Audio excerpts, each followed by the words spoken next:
That view, which I don't support killing anyone, which is what IDF soldiers shouldn't be so sent. Then we agree. Shouldn't be sent into Gaza. Well, then we agree. To kill and hang on. Then we agree. No, your guests. You don't believe in killing it. I agree with you. Your guests, who you treat as respectable people, come on this show, have more extreme views than he does. On which side? Because they support pro-Israel. Because what about the pro-Palestinian guests I've had on, who the Israelis say are the most extreme people in the world? Because the war crimes being committed. Do you only care about extremists on one side? Sorry, because I don't. I care about extremists on both sides. The war crimes being committed by Israel are infinitely worse than what Hamas did. Absolutely. Okay. How many people have been killed now in Gaza? How many people? Depending on what report you believe, between 50 and 70,000 have been killed. Absolutely not. The Economist, for example, which, as you know... Well, I've seen those reports. We support the onslaught. 109,000 people. Okay. These are unsubstantiated numbers. Under international law... It is generally recognised by the international community that it's between 50 and 70,000. No, it isn't. What are you talking about? Absolutely not. Sorry. Piers Morgan is back at it again, folks. Fresh off cashing his hefty paycheck from AIPAC, it seems, he's decided genocide denial is back in style. In this blistering exchange with Owen Jones, fearless journalist and a human rights activist, takes Piers Morgan to task for his blatant double standards. While Piers pretends he's playing the fair and balanced game, Owen's gonna skew him brilliantly, highlighting how Morgan conveniently turns a blind eye to genocidal intentions openly admitted by Israeli officials. Honestly though, watching Piers desperately juggle definitions of genocide and ethnic cleansing is almost comedic, like watching a man juggle grenades and wondering why things keep blowing up in his face. Owen dismantles Piers, you're gonna see. Hypocrisy piece by piece, exposing how Morgan reserves the extremist label only for those daring to defend Palestine. Buckle up, because Owen Jones isn't here for Morgan's lukewarm moral lectures. He's here to rip the mask off and let everyone see Piers Morgan for exactly what he's become, a well-paid apologist performing Olympic-level backflips to justify Israel's brutality. Let's jump in. The international community is the international community of Western states who are arming and supporting Israel as it commits genocide. The Economist did a very deep, and the Economist supported Israel's onslaught. 109,000, that's just violent deaths. We know from other conflicts, this isn't a conflict, this is genocide, the vast majority of people die from non-violent causes. Now, the reason what he said, which I do not support, by the way, there, is... Well, that's good. Less extreme. That's good. Less extreme than your guests is under international law, it's legal to kill combatants. It is not legal to kill civilians, either because of disproportionate actions, intentionally or recklessly. Your guests who come on this show, who are pro-Israel guests, they support an onslaught which doesn't just kill combatants, but kills civilians. That is more extreme than what that man said, but you don't treat them as that. Why don't you treat those people as more extreme than that man? Why? You've talked for a long time. I mean, I think we actually agree. You just don't want to admit we agree. No, you don't accept what the IDF are doing. You don't accept it. As you know, I have said very publicly now for many weeks, in fact, since the start of the year, that what Israel's been doing in Gaza in the last few months... Is it genocide? ...has crossed... I don't think it is genocide. Well, OK, I don't think it does. This is a real problem. Hang on. No, it's not a problem. It is a problem, because you're a genocide denier. Hang on. I'm not a genocide denier. You are. Do you think Israel's committing genocide? Yes or no? Do you know what genocide is?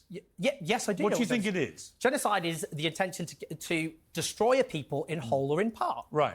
Okay. Do you not think that's what's happening to the Palestinians of Gaza? Do you think they're trying to kill every Palestinian? That's not the definition of genocide. Which genocide is every single person being killed? I think what is happening is more ethnic cleansing.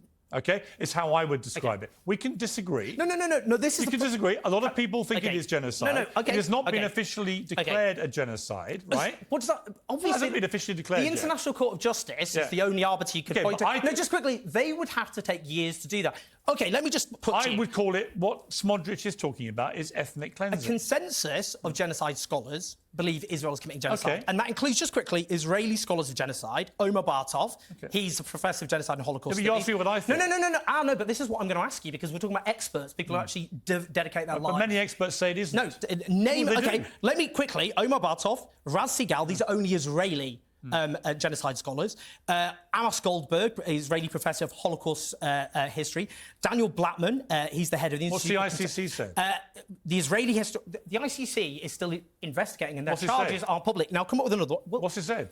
Well, we don't know, because they've been ordered not to release any future charges. We do know that it has not declared it a genocide. Yet. Right. Yeah, there's evidence that it's potential. I agree with that. Can you tell me... No, I agree with that. By the way... Piers, can you give me a single... Let me get a word in. Can you tell me a single genocide scholar who thinks this isn't genocide? Let me get a word in. OK. my biggest problem with all of this is that you and I can argue the toss about numbers and this and that and scale and genocide, the ethnic cleansing and so on. The reason we don't know more about how to assess this is because British and international journalists have not been allowed into Gaza to do their job. On that, I think we completely agree, right? If the international journalists were allowed in, they could get to the bottom of all this stuff. I think when they finally get in, we are going to find evidence of appalling war crimes. I really believe that. I believe that is why the Israeli government continues to ban international journalists. So it may well be that when the journalists get in, that you and I meet again, and I say to you, I believe the bar for genocide was met. At the moment, I don't. So can Piers, well, that's my honest opinion. Can I just ask you? You spoke for a long time there. I read several genocide scholars. There's a consensus of genocide scholars who believe this is genocide. I'm asking you to name me one. Well, I'll just name the ICC scholar who have not ruled that yet. We don't know that. Well, we do. No, we don't. Sorry, the ICC, just quickly, is this true or not? Do you know this? The ICC have ordered any future charges cannot be made public. We don't know what other charges they've made. The bar for genocide, because of intent, is much higher. Right. Now, so we don't know what charges they're going to make. So we don't know it's genocide yet? Well... You've just admitted it? No. Or did you not? It takes years, that process. The legal process takes years. So why don't we wait for that to determine whether it's genocide or not? We can rely on the evidence of genocide scholars who dedicate their lives. You think you know better than genocide scholars. That's you think the scholars know more than the ICC? Maybe they do, maybe they don't, because the ICC takes years. It's clearly an arguable point. Well, it isn't, because the ICC take years. That legal process takes years. Now, for example, on the 9th of October, the head of Kogat, the Israeli general in charge of Kogat, he said, this is the Major General Ghassanalian, he said Hamas has become ISIS. He said the citizens of Gaza are celebrating instead of condemning. Human beasts will be dealt with accordingly. You will get no water or energy, just damage. You asked for hell, you wanted hell. That tweet was addressed, it was a video, the tweet was addressed to Hamas and the residents of Gaza. Do you accept that's genocidal? I think it falls into the category of what I've said repeatedly. No, why is that not genocidal? Well, it's genocidal language. OK, so he's the guy... Who is he? He's the IDF general. Smotrich is the leading member of the government. IDF in charge. Smotrich talks in genocidal language. I don't dispute that. So you accept intent as there? You're asking me you accept intent as the highest bar to You ask me, do I believe yet it is genocide? I do not. Do you believe there is, do you believe there is genocidal intent? I believe there's genocidal rhetoric. No, well, what's the difference between rhetoric and intent what is the difference expressed by a minister and a general? Describe to me the difference between a genocide and ethnic cleansing. Well, ethnic cleansing is just the forcible removal of people from their land on the basis of ethnicity. Genocide is when you attempt to destroy people in whole or in part. You don't need to. You don't actually need to kill people to do that, by the way. So, by your definition, Srebrenica is. So there's genocide. not a lot of difference. Do you think Srebrenica wasn't a genocide? Do you think Srebrenica wasn't a genocide? So I categorise it as a plan to do ethnic. Do you believe cleansing? Srebrenica wasn't a genocide? Well, no, hang on. Let's stick on this.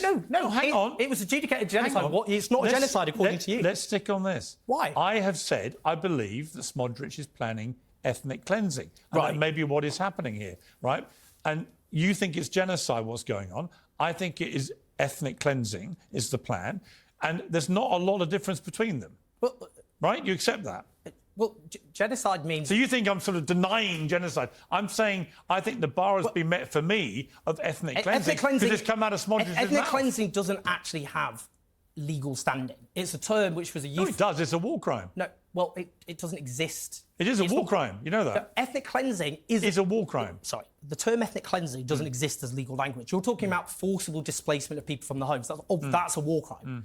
But by your definition, Srebrenica, which, by the way, lots of Israeli leaders claim isn't genocide. They were allied, many of them, to the Bosnian Serbs, who had huge amounts of sympathy for. They said it wasn't a genocide. Is it a genocide? I believe it was. OK, do you think the Rohingya, is that a genocide in Burma? They haven't exterminated the vast majority of the Rohingya. Is that a genocide? I prefer to wait. Sorry. You're right.